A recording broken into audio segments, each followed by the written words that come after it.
Now, the first Afghan refugee families have arrived here in Oklahoma after fleeing the Taliban regime. Oklahoma set to receive among the highest numbers of refugees in the country. Of course, that video from Afghanistan.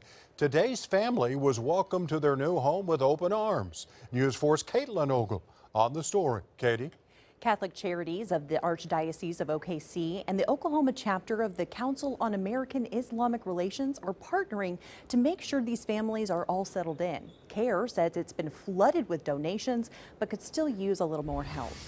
So we are meeting a historic need. This is a momentous project that we are working on. An Afghan family now in the state, escaping Taliban territory after U.S. troops pulled out of the country last month. In all, 1,800 expected over the next few weeks or months. We're excited to open up our arms, and we've vetted all the folks, and we're excited to welcome them. I think that we're more than prepared to meet that challenge. The Council for American Islamic Relations and Catholic Charities of the Archdiocese of OKC teaming up, keeping the families' identities protected, making sure they're safe, unable to even tell News 4 where they're staying. Well, these are families that might be wanted by people like the Taliban. We've already had them leaving a really dangerous and volatile situation. The last thing that we want to do is bring them here to put them in more danger. Catholic Charities focusing on resettlement. CAIR handling everything else. Because every dollar that these families don't have to spend on essentials is a dollar that they can put towards their long-term futures.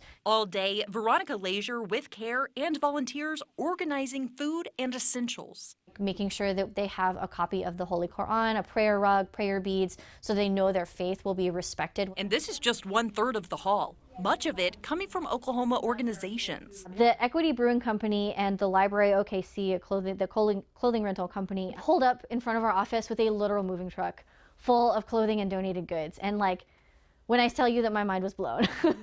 CAIR now looking for specifics. We happen to be in particular needing pants and trousers for men that aren't like athletic wear, long sleeve and kind of nicer blouses and tops for women. Also needing pro bono attorneys, medical workers, teachers, and a large warehouse for all of these goods. I see this as just another example of the fact that Oklahomans really do know how to take care of each other.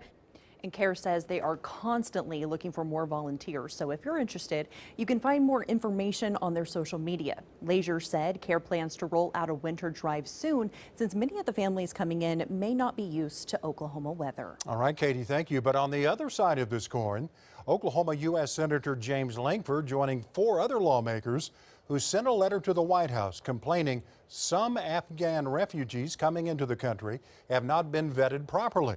Senator Lankford claims the Biden administration has been unwilling to answer basic questions about the process.